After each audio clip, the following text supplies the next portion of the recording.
it's going to sound like full-on psychosis in a sense, but like all the burden of being a principal engineer is gone. The responsibility's not.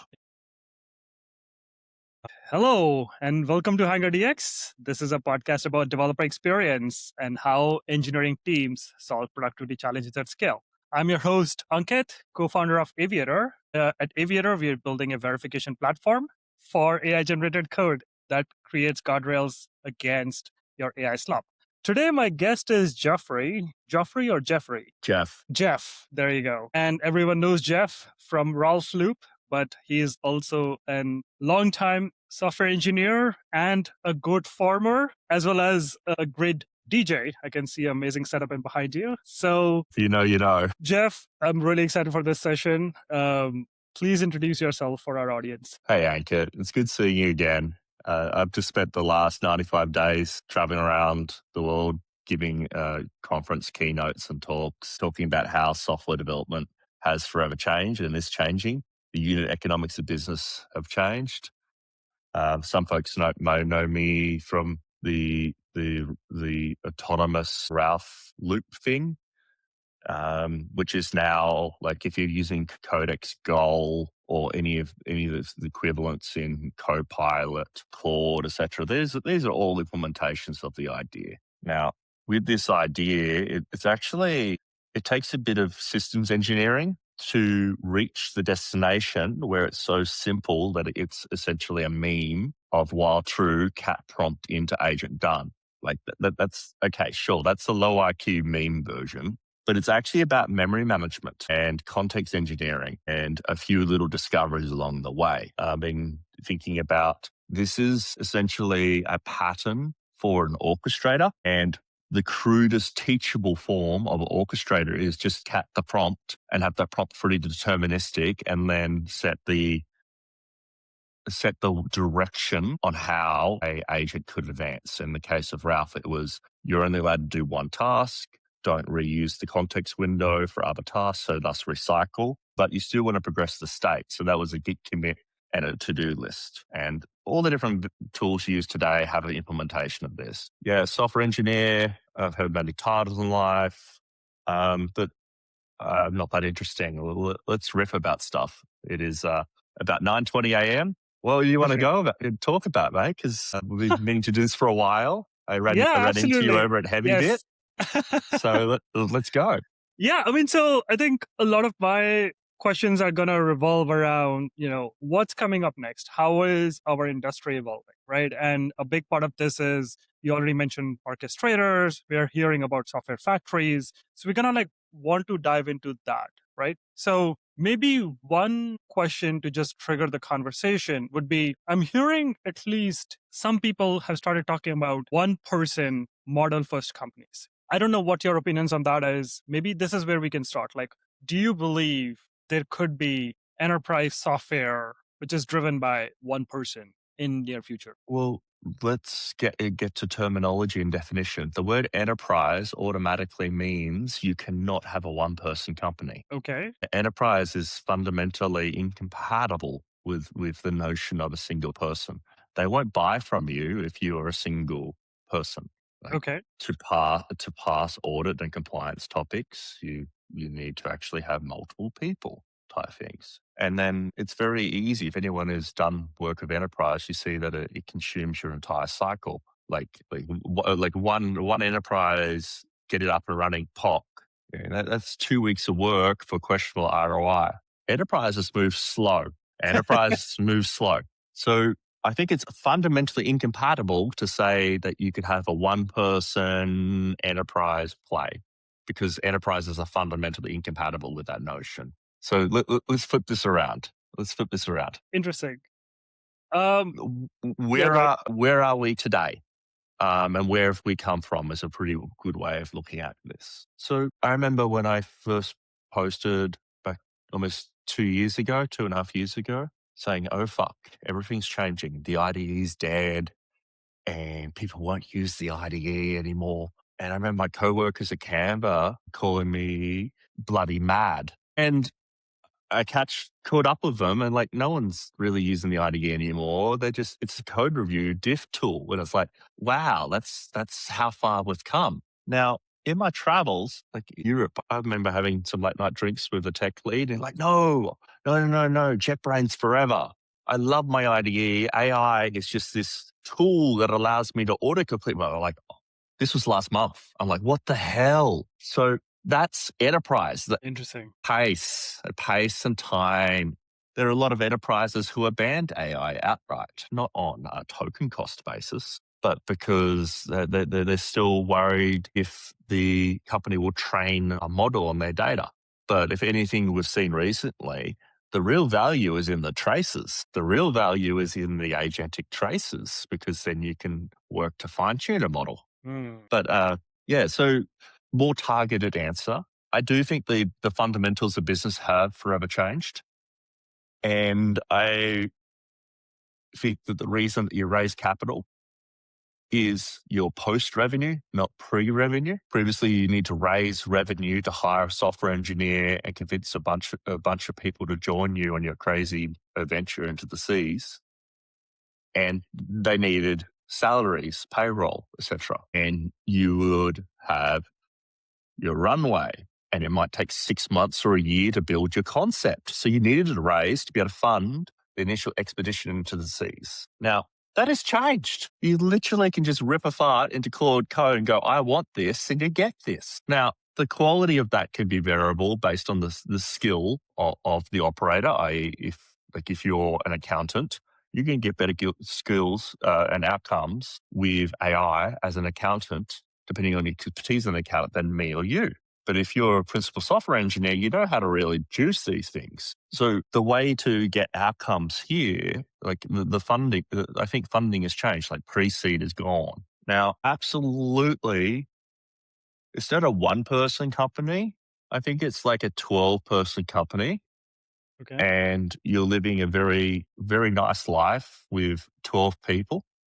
And maybe the way that we structure equity is very different. It's not a 0.1 or a 0.2. No, like you hired the 12 best people in their domains and it's all leveraged by AI. And that's fundamentally different because if you're thinking about changing cap table topics, what you're actually talking about here is hiring the damn best people you can. Not like we hire the best people like enterprise. It's like, no.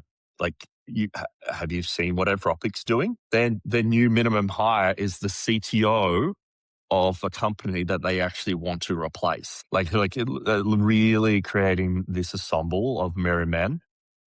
And like the leverage here, using AI's leverage, we could be looking at ROI, like 10 people have to have the impact of 100 people type topics. And it's less people, less communication overhead. So that really works if you're in your own little orbit, building recursively related space. But soon as that intersects with enterprise, good luck. That's why you raise. You raise to build a go-to-market team because enterprise needs their handheld and their pace is much slower. Interesting. Instead of going in that direction, given that you just mentioned about people hiring maybe 10x engineer for the lack of better word, let's just think a little bit about it. Maybe not 10x engineer, right? Like whatever term you want to use. The experts, let's just call them the experts because even the definition of developer is fuzzy these days. Oh, Yeah, go ahead. let's do definition. A developer Yes. a developer is a product manager. It's a designer. It's anyone using these tools. If you consider yourself a developer, you're typing in code and you work at an employer where you type in code, you need to quit that employer now. Like, honestly, like you need to put your family first and you need to re-identify yourself as an engineer because the coding or developer has been commoditized by prompting. So like everyone is now a developer. And existing people who saw themselves as a developer, they need to reinvent themselves. So keep going. The definition is a developer is anyone who uses code. So it brings kind of like two different questions, probably with the same answer. So what should these, let's just say, experts, how should they reskill themselves? Like what skills they need to know to that will essentially compound over time. Like that will essentially help them scale over time. And I think I'll just put the second question as well because it's related, which is what skills should organization be looking to bring in those experts? So skills, the developer, developer that wants to be an engineer is the same skills that an engineer has always had. It's first principles thinking. There was a time that software engineers or software developers before AI, we used to own the entire damn stack. And we weren't gatekeepers. We would do research. We would understand the full domain of what needs to be built. And this is before Agile. And this is, I guess, what we're talking about as product engineering. And what we're seeing is a return of that type of thinking. So as an enterprise, it's not necessarily about the skills that you bring in. It's not like a skill that you hire for. It's actually thinking more a fundamental basis, like how do you structure your organization in such a way that doesn't hide the best business context from your best engineers. Like if they have to pull from a Jira ticket queue and they've got some sort of like Scrum, Agile, scaled, safe delivery system, and it's just PMs, all the PMs have all the context in their head, you're not going to get a great outcome. It's not something that's a skill you need to bring in. You actually need to rethink about things here and like how delivery is done. Now, for developers who want to become engineers, the skills is not apart from that soft skill angle. The most fundamentals is like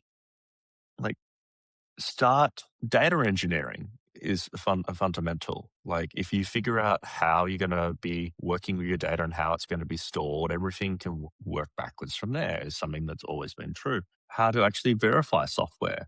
Topics like test generators, property-based testing, deterministic system testing. These are topics that a lot of people are only just hearing now for the first time because they're kind of being fringe and the outliers. But like principal engineers and like distinguished engineers, we know what COC is, we know what Lean is, we know what TLA is, but it's a very small community. What we're seeing right now is these topics of fear improvers cross the chasm. Because Interesting. verification of software is very, very, very important. It very much is. So, going to the other side of the question, which is you already touched on this a little bit, right? If you were to guess, how would engineering organizations look like maybe a year from now or 2 years from now? How would they look? I don't know. And if anyone says that they do know and haven't answered this, they're selling absolute horseshit. What I can put forward is for people to think about this. Remember the Spotify Agile video? There was 2 videos, and it was done a brilliant drawn animation. You can find them on YouTube. And it talked about how Spotify did software delivery and had squads, tribes, leads, guilds, and all these things. And there's committee on committee on committee and committee. Sound beautiful on paper. Now, the listeners here probably, or the juniors, they might be working at a company and they've got these squads, tribes, guilds, and they're like, where the hell did this come from? They came from a YouTube video. It came from a YouTube video. And every bloody company cargo cultured that into their company without consideration whether it was a good thing to do or it's the right thing to do. Spotify was on a journey of trying to figure out what works. Now, directly to your question, but with enterprises and other companies, they just like, that's what we're going to do. And we had this, and they just did it without the actual experimentation sites. Let's figure out what works. That's the key, figure out what works. Now, what it looks to the future is no one knows, but there are some companies with a front seat. We have, of course, Shopify, and we also have Block on the front seat. A lot of people giving them crap for laying off and restructuring companies and maybe doing some rehires back. They're completely missing the meta point here, Ankit. The meta point is when one of those mad lads figures out the right thing and they produce a case study or a video like Spotify, then everyone's going to copy it, rightly or wrongly. It takes one business study. This is how, and then someone can go, this is what Block does. And everyone's going to do the Block development workflow. Like Ramp is trying this as well. Like They are in this mass experimentation phase to find the right thing. What we got right now is a bunch of companies taking huge risks, which could make the company wildly successful or could kill the company. So this is what we're going right now. We're going for a mass experimentation phase. Interesting. So maybe a related question to that. If, let's say, Block succeeds, or like whoever succeeds in making it work for them, how likely is it that it's going to work for others as well? Well, if you just cargo cult things, it will never just work. And I think it's important to talk about what's called a J curve. A J curve is it's a way of measuring people transformation and new initiatives. If the magic recipe on how to build an NGORG is published by Block, people are going to run to just adopt it without actually doing the transformation needing to adopt it. The people who are on the journey towards Kubernetes in the early days, not to say Kubernetes was a good or bad tech, I have thoughts there, but it required people to think about containerization. As soon as they started thinking about containerization, they started on the path of basically having reproducible developer environments, and they started thinking about testing and all these other things. And it turns out all that prep work 10, 15 years ago, well, Jesus, almost 15, it's 12 years ago, 12 years ago. 15, yeah. Yeah. Well, that's all the precursor work to be able to use autonomous agents and make it work for a coding agent. Now, there are many people who still haven't even started the path. So what normally happens is they're like, hell yeah, let's do Kubernetes, even now today. Like their first Kubernetes project, and they haven't invested in testing. They haven't like, they're still learning what a container is and how to build it. This is enterprise land. And they're going to skip through all the precursor steps and go, hell yeah, let's just slap an agent on it. It turns out if you run an agent without some form of verification or the way to add back pressure to the inferencing loop, then you just get slop in, slop out. But the companies that went in first. So that's what it would look like. It always happens. It's a journey. It's a journey of maturity and experimentation. So a company that if Block publishes its thing, whenever that is, that's a couple of year journey. And they've gone through the maturity of figuring out how to get there. You can't just bake a cake. By the time the company that just wants to do the Block thing, Block's already 2 years ahead, and they've got the learnings, what does work, doesn't work, what they don't talk about publicly, privately, like all that tactic knowledge. So, yeah, verification, agents, and factories. Yes. So onto factories. I think this is a great segue. You had some opinions on software factories. I know we have also, during the heavy bet session, there was also a talk on dark factories. What are your opinions on it so far? So, for context, back with Sonnet 3.5 or Sonnet 4 is when I started doing some of my long horizon tasks, and these were with lower quality models compared to what we have today. You can compare. The long horizon run I did was almost 3 months. I streamed it live on YouTube. This was a year and a half ago. I've seen the failure domains of where it works, what doesn't work.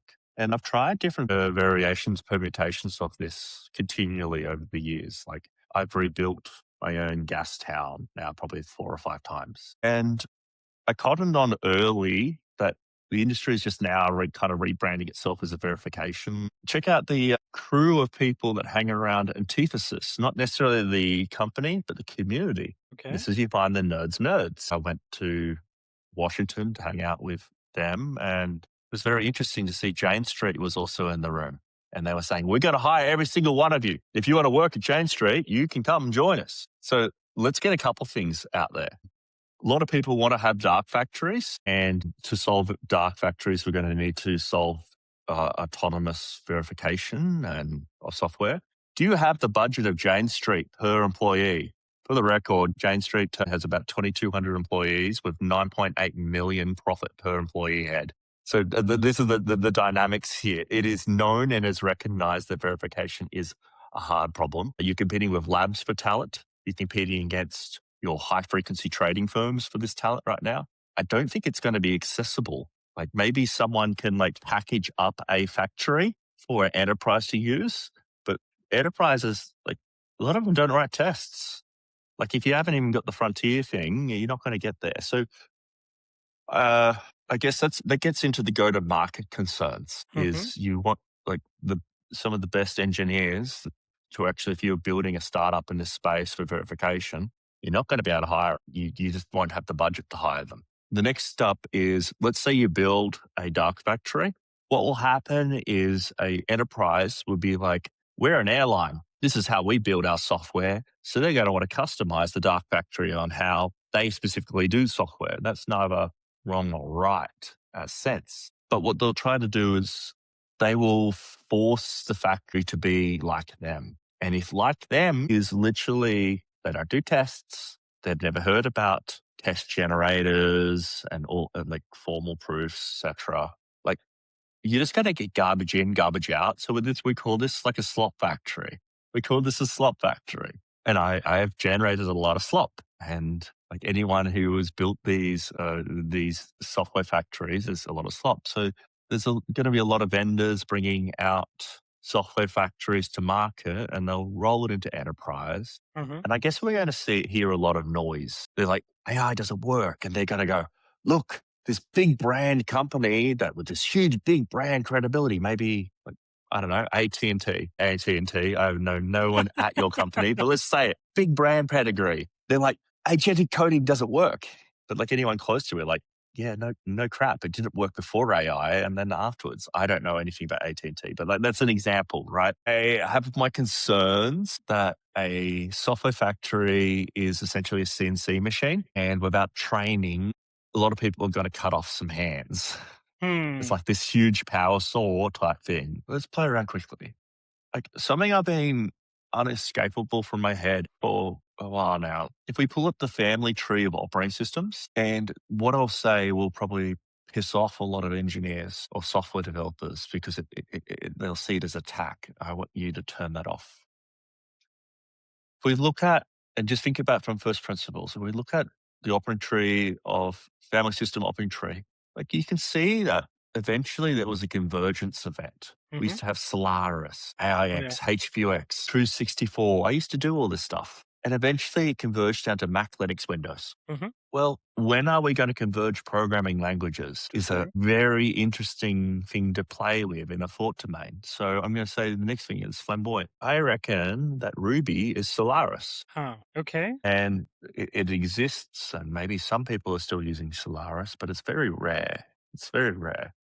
And a Ruby developer's like, Jeff, why are you attacking Ruby? It's like, I'm not. I also think Python is Solaris. They're like, Jeff, why are you attacking Python? It's like, I'm not. Anyone knows that retrofitting pipes onto a dynamically typed language is near impossible. It's just hard. So if we want to talk about dark factories and getting there, we've got to be thinking along the types of verification, and types are a form of verification. Doesn't mean the right thing's being created, i.e. solves customer problems, but it does mean that it won't magically convert a Boolean to a float. Sure. So, and it turns out these LLMs are somewhat drunk, and they love doing that conversion. They love doing these upcasts. And if your type system prevents those types of things and those category of problems, then there's less that the agent needs to reason about, and you have more surety when you read the code that it works. So I deeply suspect that there'll be convergence of programming languages. And what comes next is not designed for humans. It's not designed for humans. Specs, programming languages are specs for machines. Let's get that clear. Markdown are not specs, right? It's just this weird thing that humans use to the next. I think what comes next is, if we look at all the specifications for machines, also known as programming languages, they're all being designed for human ergonomics. They're being dumbed down because a human wouldn't be able to adopt. Like, I guess the classic topic is what's a monad? What's a functor? Everyone's like, what the hell are you talking about that for? Like, and it's like, no, we can't add monads to our program. Like, no one will be able to understand it. Like this language over here added monads and no one's using it yet.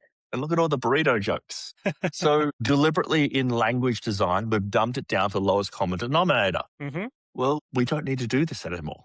So I highly suspect we will either see an old language that was considered too hard to adopt by humans that's very good on the verifiability domain, or a new language, programming language for machines.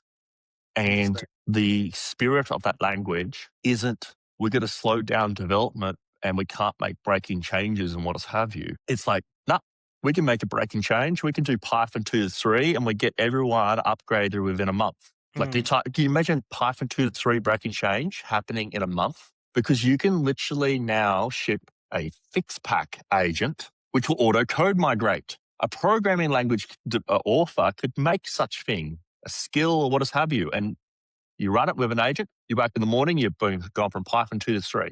But if you want to do that type of thing in the Python community now, it's like, oh, that would never happen. Like, we might break people, but the thinking is different. What I'm getting at is the pace of development of programming languages is all, and the committees, it's all designed around the human. I think we're going to see some sort of weird alien type thing that's going to feel alien to us. We won't be able to really understand it, but we can prompt for understanding. Interesting. I mean, you could argue the instruction sets were those programming language at some point that the computers understand, but humans don't. Yeah. So there are people playing around. On my GitHub, you'll find one of the Dropbox engineers, they forked Rust. Okay. Because they didn't want to deal with the Rust community. And that's not a stab at the Rust community, but like, they don't want to deal with committees. Committees suck the life out of it. And now we have a formally verified Rust toolchain, like as in not to maximize Rust or rewrite in Rust. I'm not anything but that. But what I'm getting at there is you can just do things now at a pace without permission structures, etc. I have my own fork of Rust, which added high kind of types. I think if you Google high kind of types in Rust, you'll find it died in committees and different things like 3 or 4 years ago. Like, you can just do things now at a pace that is intense.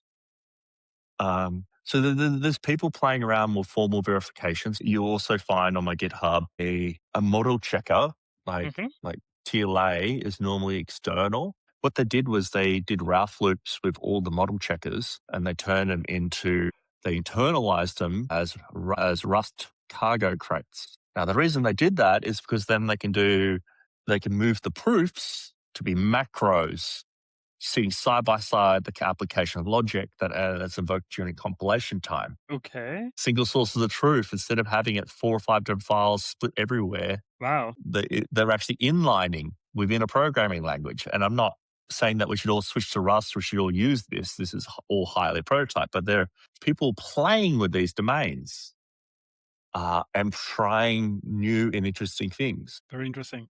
Like, have a look at some of the work that Eric Meyer's been publishing on ACM for the last 2 years. He's been talking about a need for a new language for LLMs, and his work in verification. And maybe it is a new instruction set. Or maybe it's just English. I do want to at least cover one more topic, which we are already somewhat revolving around. We are already talking about, writing code without really needing to know it in details in some ways, like, being able to transform one framework to another. Where does that leave the review part of it, right? Like, I understand you're talking about verification, and there is like a lot of obvious reasons why verifications are important, but do we need human reviews? It's hard to give a concrete answer to that one. Okay, if you're an early stage startup going to market without revenue, don't do review. Don't even do pull requests. Just literally push master. Okay. I used to be an engineer. I was with SourceGraph. We made AMP code. That's post revenue, but that's a team with the context that they're principal software engineers. And we did zero code review. Interesting. We're talking like tens of millions of dollars a year annual revenue, brand new startup type thing. I don't know the specifics now. What we had was this accountability culture. If you broke it, you own it. And you just, instead of spending all the time and figuring out like accountability or like blame culture of like this, that, or chasing around people for code reviews, we just like, yep, I'm on customer support. I broke it. I fix it. And then you focus on time to fix. So we could get a new release out within 3 minutes, like actually deployed update in VS Code within 3 minutes. In that case, because you design your engineering culture around, you don't really need code reviews, but there is, of course, compliance frameworks that necessitate it. So I think the most nuanced take here is reducing the need for human intervention as a framework. Okay. Meaning, if you were to change billing logic, then you should force a conversation about code reviews. You change a database schema, you should force a conversation about it. But if it's a Okay. marketing copy update on your website, why are you asking for a human pull request review? And then basically doing a risk-based, can it auto ship and using agents as much as possible? Like it's not a binary type thing. It's a very nuanced type thing that depends on the particular domain. But things that there are people out there, you're using their products. They aren't doing code review. What they have is engineering excellence. Interesting. I think you touched up on the idea, which I was also going to bring up.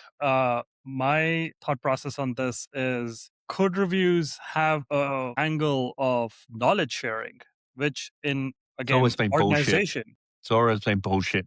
Go speak with a junior or and learn how they really feel. Like where it's actually been.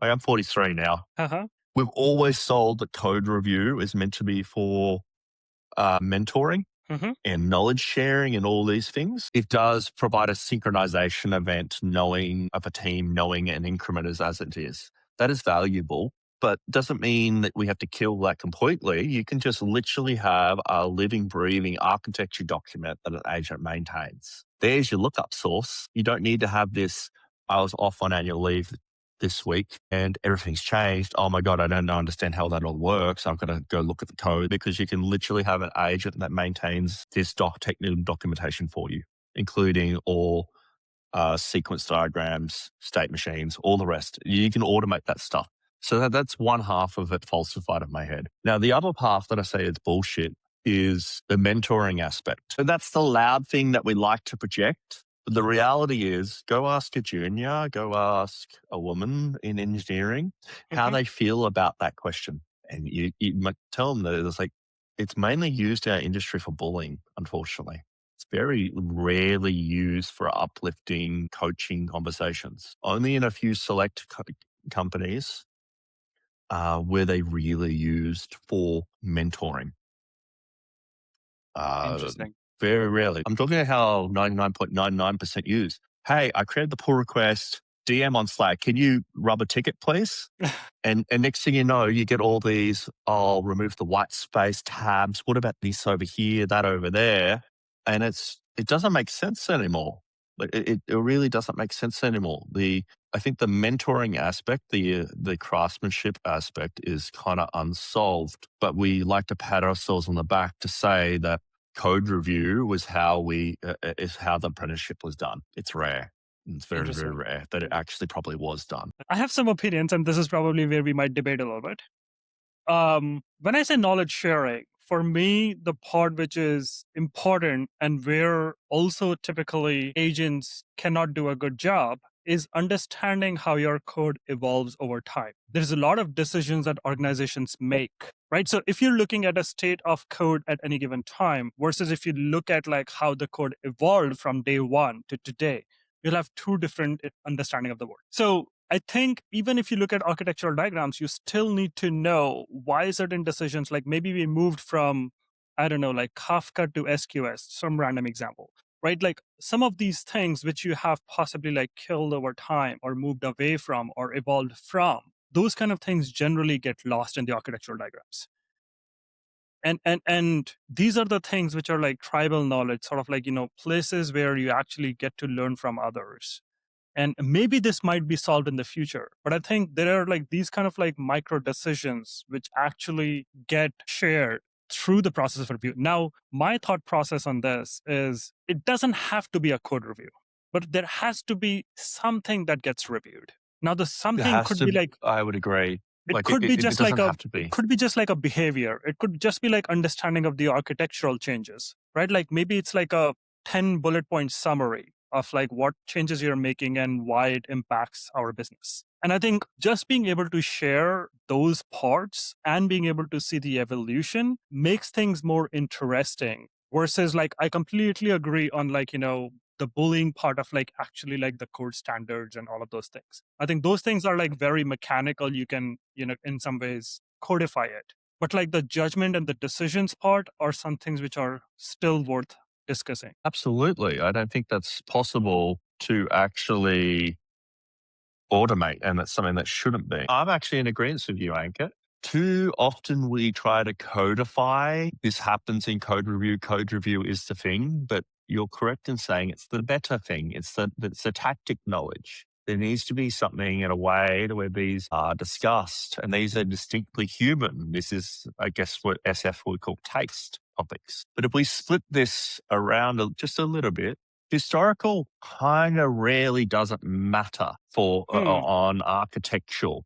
What matters is the current state of the architecture and where you need to go and whether it's working for you. So let's look at the architecture topics. Okay, if you have a vanilla web app running in a Docker container and it sends the user registers an account. Well, if that sends the email in proc, then that's fine. It works until it doesn't, because you do a deployment and that terminates mid-in-proc, or maybe there's some sort of outage type thing, or like there's an outage, your automatic retries causes like you to exhaust your thread pool type topics. Like this is an architecture question, right?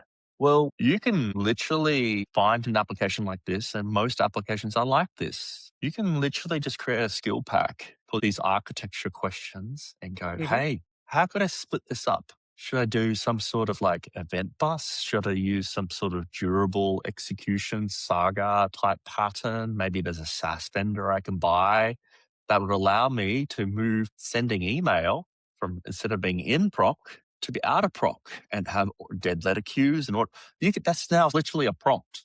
That's a prompt pack on architecture. Well, that same prompt pack on architecture can be ran on each increment of changes. Okay. And part of the automating part of the code review. So what I'm getting at is the architecture side can be automated in that sense. The human still has to decide what the architecture should be. Exactly. And they design that architecture, but the entire, like the burden of maintaining that architecture vision in your head can be codified. And then the maintenance of that, the pain of teaching people and ensuring it maintains, that's automated now. Yes and no. The education aspect is like, I think this violates this principle. Like you can codify that. It doesn't mean a person can just like, or an agent can't just ram past it. But the point being is it's easy to like historically run this through like as the current state of the code through this automation pack type things. So we've got this, like, you can taste it. You can taste these concerns.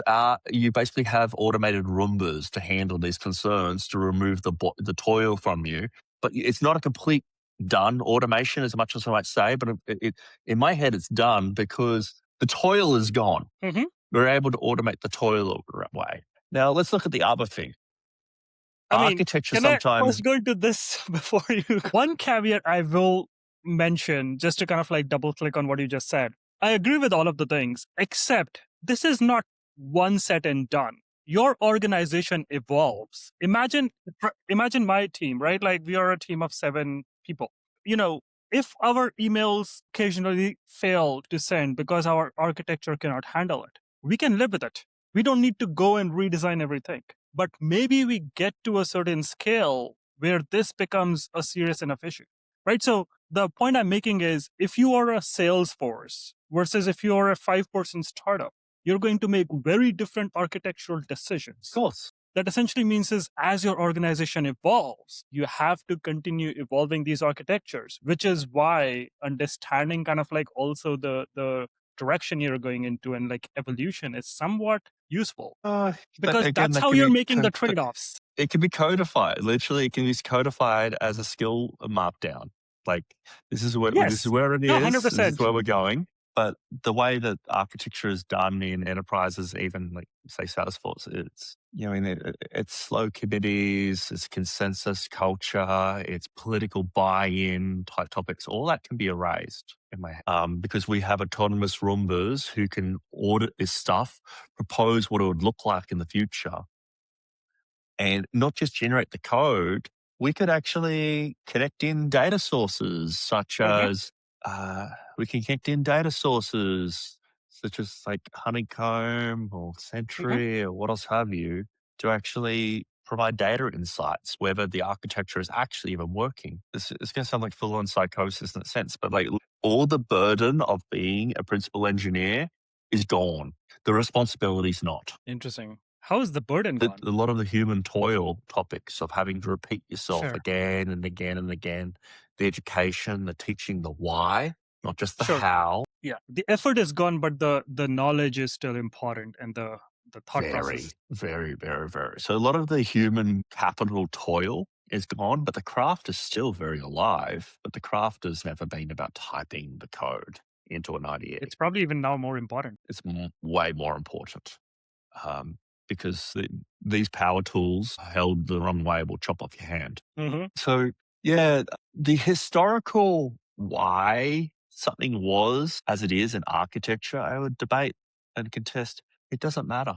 It's a historical artifact. It's something we tap onto our shoulders, and maybe it's a story that it is like, oh, you built this, and that this was like 10 years ago. And the person goes, yeah, I built that. Like it's a wartime campfire story. Like it doesn't matter. What does matter is, does it work? Does it allow us to make money? Is it reliable in allowing it to make money? That's a subcategory of it.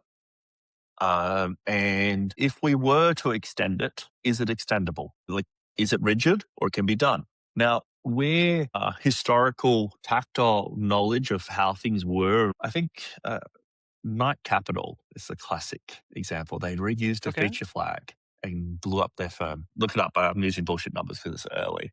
But I think they accelerated like 250 million in an hour because they reused a feature flag. So they had a system called SMARS, and in SMARS, they reused a feature flag. The flag is really a binary opcode, and they reserved a binary opcode and for an old system used for auto trading. And when they did that, they like never use this one again. But they ran out of address space, and they went through the entire organization, made sure this old trading algorithm was gone, and then they reused that opcode because they were out of time. Hmm. They're out of address space. And one of their deployments failed, and one of the servers still had the old code on it. And next thing you know, they lit up that feature flag and they incinerated like a lot of money really fast. Let me pull up the Wow. exact numbers. 440 million. It's in front of me right now. Yeah. In 45 minutes. Yeah. So, like, Wow. that is wild.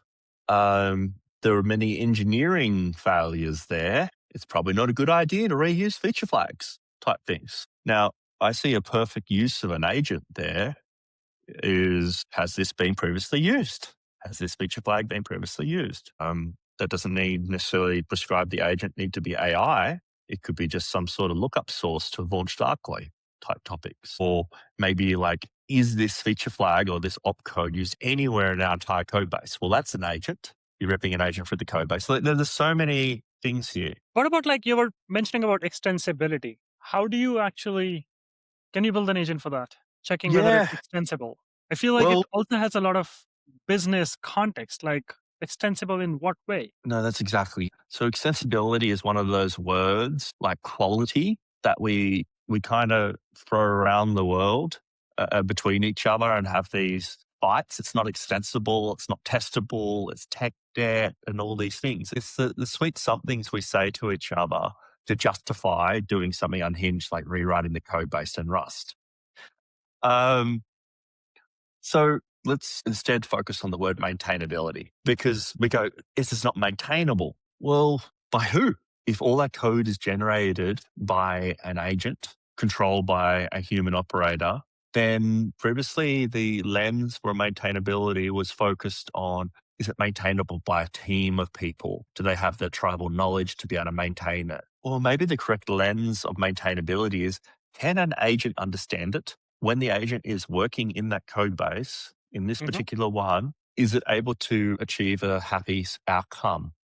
with minimal human intervention and supervision. Interesting. Why is one company with their code base running their agents, they're having great outlier success, and another company is not? Like they're both using the same model. They might be using GPT-5 or they might be using Opus. Why is one getting success and the other one's not? I think we are going to have this new notion of maintainability by the agent, and that's through practices within the code base. It turns out garbage Interesting. in, garbage results, and garbage out. These LLMs love to copy and paste patterns throughout the code base. So if you got junk in your code base, it's going to produce a lot of junk. So hygiene of code base is really important. And there's so much you can do as an engineer to automate these types of things. This is why we've got language analyzers, Hmm. and you can express queries saying that we don't want this type of infraction in the code base anymore, in very concrete and abstract terms. And you can cause that to fail tests. You can cause that to fail Git commits, etc. Like you can automate all these things. People who understand this will understand that designing for agent maintainability over human maintainability is going to be really important going forward, in my eyes. Very interesting. So where does that leave? Are you making a case for AI slop being okay? I am not making an excuse for slop being okay.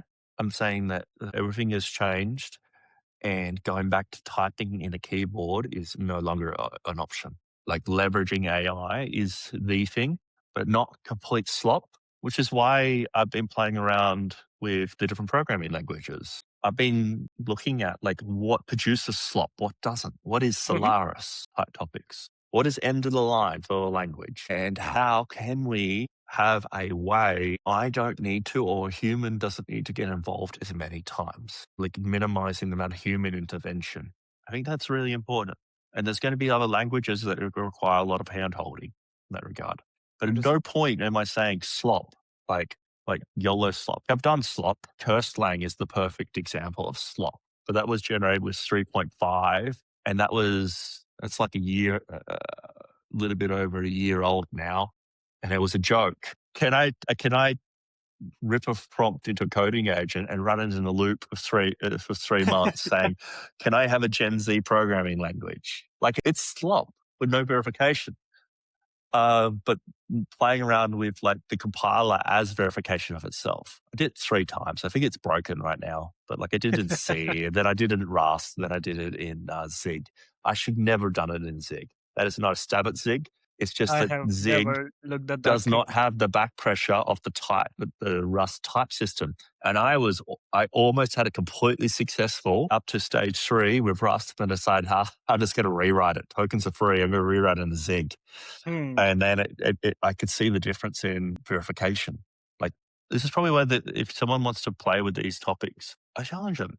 Like go download Gastown, tell it you want to build something, ignore the UI layer, just focus on backend layer, and then try to do it in PHP, then do it in Python, then do it in Haskell. Cool. You may not be able to understand Haskell, but if it compiles, it works. Now try evolving the application and notice that Haskell stays on the target line. A human doesn't get involved as much anymore. Interesting. But the PHP and the Python one, it eventually degrades into slop. Why is this so? It turns out types are really important. But types aren't the only form of verification, but they are a damn good form of verification. I'm not even prescribing Haskell, but Haskell has the properties of being a very terse language. It's very hard for human legibility, but the terseness means that it uses less tokens to generate for input tokens and output tokens. And it won't pull it up with any bullshit. If it's not correct, it won't compile, which means if the agent is drunk, and the agents are drunk, you won't allow it to proceed with cheating. So like, these types of higher powered type things that are a little bit alien, and I'm definitely not prescribing everyone use Haskell. I want people to get used to this first principle thinking and like experimenting with these things. And eventually you start to notice these patterns.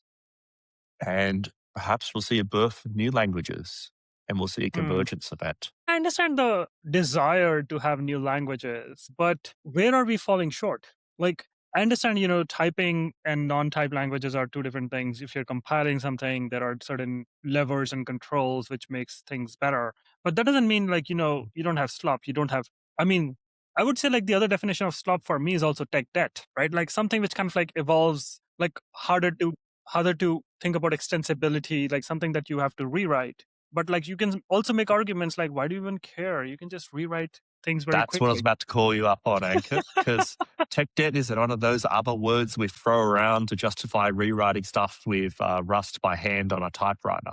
It's something that we do. Like it's bullshit. Um, like there's so many things that are falsified now. Like Jared rewrote Bun Hmm. from Zig to Rust in 6 days autonomously. I've been doing that now for a while as well. I don't consume open source anymore. Like I remember at AMP Code, I wanted a really good mermaid diagram, a library, but it was only in Golang. So I went over to the Golang source code and I did a Ralph loop. It's like, I want this to be a Node because I want to be able to show and visualize mermaid diagrams in a TUI application in Node. And Okay. you just do it. You just literally do it. Languages are fungible now. So this entire tech debt aspect, there are aspects legitimate of debt. I see a place where we're at a place you can transpile from one language to the other language autonomously. Like if you're a CTO and you're running 6 different tech stacks for no particular reason, you've got Scala in there, but not for data reasons. And then you've got some .NET in your company, and then you've got some PHP, and it's like, holy shit, man. Just like literally run a couple agents in loop and starts automatically strangling and migrating so you get down to a consistent like tech stack. So your team doesn't have this complexity. Like we can actually merge languages now. Let's say that you're a Golang shop, but you acquired a .NET company and you consider Mm. .NET as tech debt. Oh, what are you going to do about it? It's like run an agent and actually port it across to Golang. And then you apply standard engineering rigor, you can slowly strangle the service, like piece by piece by piece, or autonomously. And I'm no way advocating for slop, but the things have fundamentally changed here. Mm. Like, we're going to see the bar for engineering manager or CTO type things. It's like, tell me how you've used AI to remove tech debt. And the stories are all going to be, there's been 6 tech stacks and I got it to 1 in a month. And if that seems unhinged, because it is, but that's where we're heading, folks. So, if you're making a case against tech debt, why does AI slop get different treatment? Why do you care about AI slop? Good hygiene matters because agents are drunk and they will copy and paste bad patterns everywhere. The exact same way a junior would copy and paste bad patterns everywhere without understanding the why, which is where we did the mentoring aspects. Okay, so it's about So having maintainability. hygiene, it's about hygiene. But similar to tech debt, arguably you can also just clear out all the AI slop occasionally and be okay. Yeah, you Maybe. could literally run a background cloud job with an agent and go find me this, give me a report of this type of problem that you think might exist, or give me, let's say that you got suspicion, you have an incident for this type of failure. You got suspicion somewhere between your 6 different code bases, but this is not just an isolated thing. It's more a systemic thing. Mm, We'll express that as a prompt, run an age, and get yourself a report.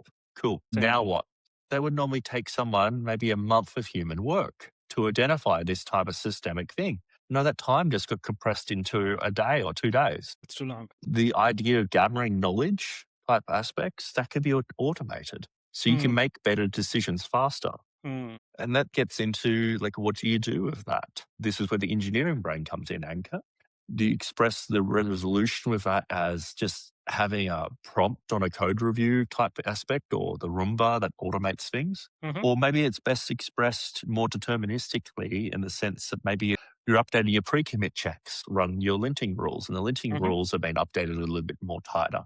Or maybe it's like a class of tests were missing, so you generate those tests to prevent that class of failure to happen.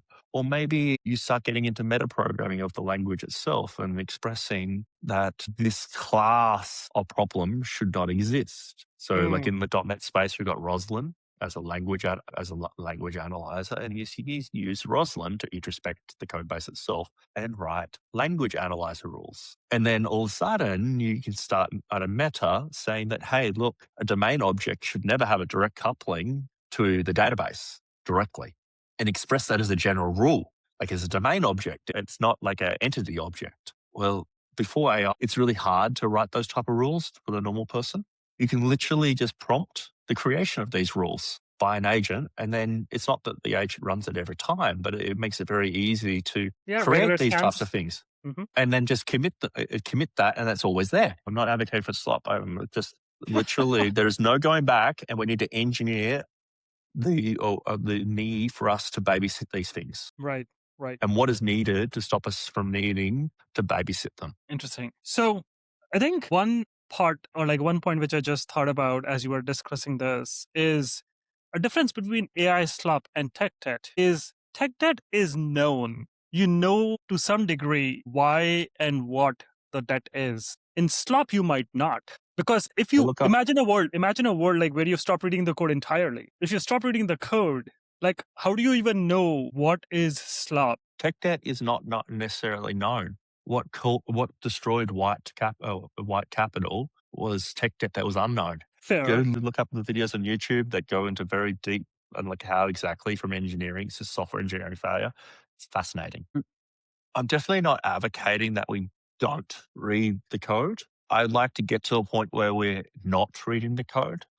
Like when Curse was built, I was sitting there watching the YouTube stream. I was just sitting there watching it. I'm watching the failure modes and how I'm really learning and understand what's going on. I run an agent like 2 or 3 at a time that have my attention that I really need, and then a couple in the background for researchy tasks. I don't need to watch the agent for the researchy tasks. It's like for the critical thing that I really care about shipping today, yeah, I'll watch it. I'll shape it. I've learned that a bunch of the amount of effort you put into the research phase and the amount of context engineering to create that plan before you let it go really determines a lot of the outcomes. So if you invest in that area and develop that intuition, you do get better outcomes. Now, I guess it depends. I would not, if I'm generating some JavaScript, there's no way that I feel like I could be hands-off. If I'm generating Haskell, I definitely know I can be hands-off. That's because of typing. Typing, yeah. Doesn't mean I'm generating the right thing to solve the business outcome for revenue. That's a different question. That's got completely nothing to do with the tech itself. This is maybe going too deep into the same rabbit hole, but I feel like maybe you are overemphasizing on just the typing. I definitely know that typing 100% has a lot of value, but I don't think that itself is enough. I don't think it is enough, but it's what I'm saying is it should become the bare minimum. That's fair. It's the bare minimum now. Like it's like same as like having your, everyone needs a CI system or like kind of like some sort of a testing correct. system. If I were to say that you don't need a CI system, people are like, the hell? What do you mean you don't have a CI? Like, you're saying you don't need a CI system? Well, if you just dynamic typed programming languages are dead, like even now, you'd be a heretic. The same level of heretic of saying that you don't need CI, but eventually it's going to become such tacit understanding that, yeah, we need CI. Yeah, like it made sense to retire a class of how we did programming languages. Right. So, but even if you have a CI, it doesn't mean you will never have bugs in your system. Correct. And the same with types. But what it did was it removed a class of failure domains. It removed a class of failure domains and prevent that class of failure domains from happening again through automation. Turns out running your build and running your tests after every change is the equivalent of being a window cleaner and having a window cleaner with a safety harness and a rope attached to it. Every window that you want to clean, at least you're connected to a safety harness that will ensure if something goes wrong, you're there. Right. It'll catch you in a failure scenario, hopefully. But doesn't mean it always will. Right. Well, yeah. What I'm getting at here is our job has always been about automation, and we're learning as a profession at hyper speed how we can utilize this new substrate for automation. It doesn't mean that we should solve everything by Claude to Claude to Claude or codex to codex to codex. There's a good meme floating around right now that talking about the Holy Trinity. Anthropic published a blog post, and they basically they put Claude goes to Claude, which goes to Claude. So it was like kind of like the Holy Trinity. We don't know if doing agent generating code, agent reviewing code, and another diversity of a different agent in there is the Holy Trinity, and that's what we need for automation. No, it's going to be a mixture of that plus classic engineering practices. Mm-hmm. Okay. The less that you get your agent to do, the better outcomes you get because the agents are drunk. Right. I think essentially you need more guardrails. Yeah. I can still imagine a world where we actually stop reading the code in time. Me too. I don't think we are there yet. Absolutely. I don't think we're there yet, but I definitely think we will get there. Well, so when I've got like a library for one language, I want to bring it over. So right now I'm playing around with Haskell again. Previously it was OCaml.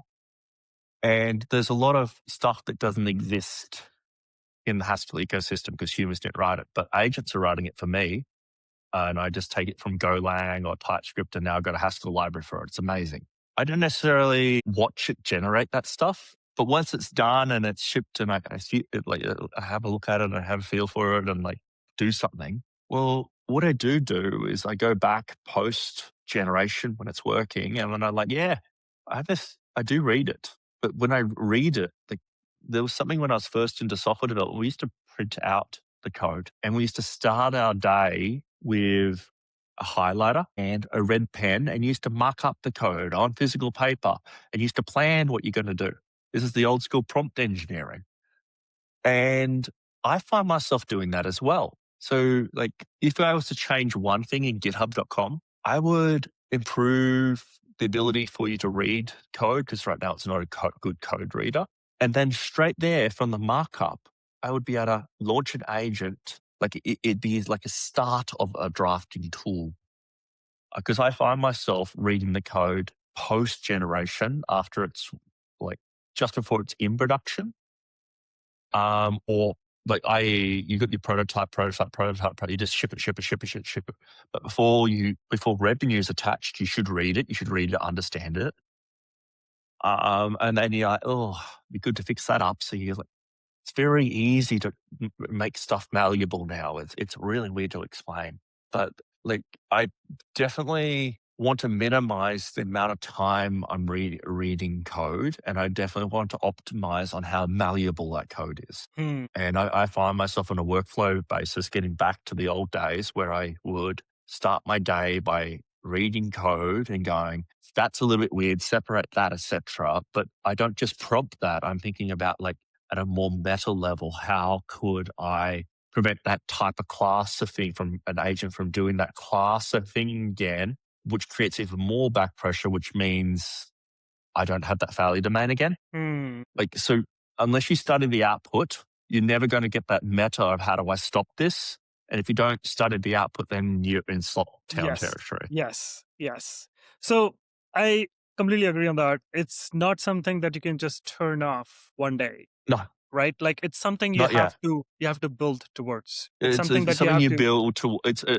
Let's look at Gastown. One of the best things of Gastown was talking about essentially a level 8 and ran people through where are you in a skill level 1, level 2, 3, 4, and like maybe you got finally you got YOLO off, and eventually you start juggling lots of agents together and even more agents, and eventually you go, this is fatiguing. I need to have some sort of automation of the juggling of agents. So that's how Gastown comes to be. Gastown, or that type of software factory, is an earned privilege because you've been juggling plates and you know exactly what it's going to solve. But unfortunately, people jump straight to the Gastown before they've learned about the failure domains of juggling many plates together. Oh, it's not plates, it's agents. It's a journey. There is no going back to how things were. We got this new form of automated tool, and I spend an unbelievable amount of time thinking about how do I stop this drunk junior from making that same mistake again. Notice I'm not thinking the next model will fix this Interesting. or the models will get better. Notice I'm not saying the models will get better or this model will make it better or this one has this less. No, no, no, no. I'm assuming always that the AI is going to be very unintelligent and we need to engineer our way to create some more intelligence in the Roomba itself. And if you do it in the right way, as the models get better, that even accelerates you even faster. Thank you so much, Jeff. This was, again, one of the longest and most interesting conversation I've had in a while. And thank you everyone who was listening. If you're interested in developer experience, work in DevX or platform engineering, join us at HangarDX. It's dx.community, so we can talk to people like Jeff and learn where the world is going. Thank you, Thanks Jeff. again for tuning in. This is probably the most unstructured thing. I think this is where we need to be. We need to have more riffing and less pitching. No one knows exactly how this is going. Mm-hmm. And anyone that says that they know exactly where it's going and how it should be is trying to sell you bullshit right now. But one thing's sure, as we were, is definitely not what it's going to be. Or they're selling tokens. Yes.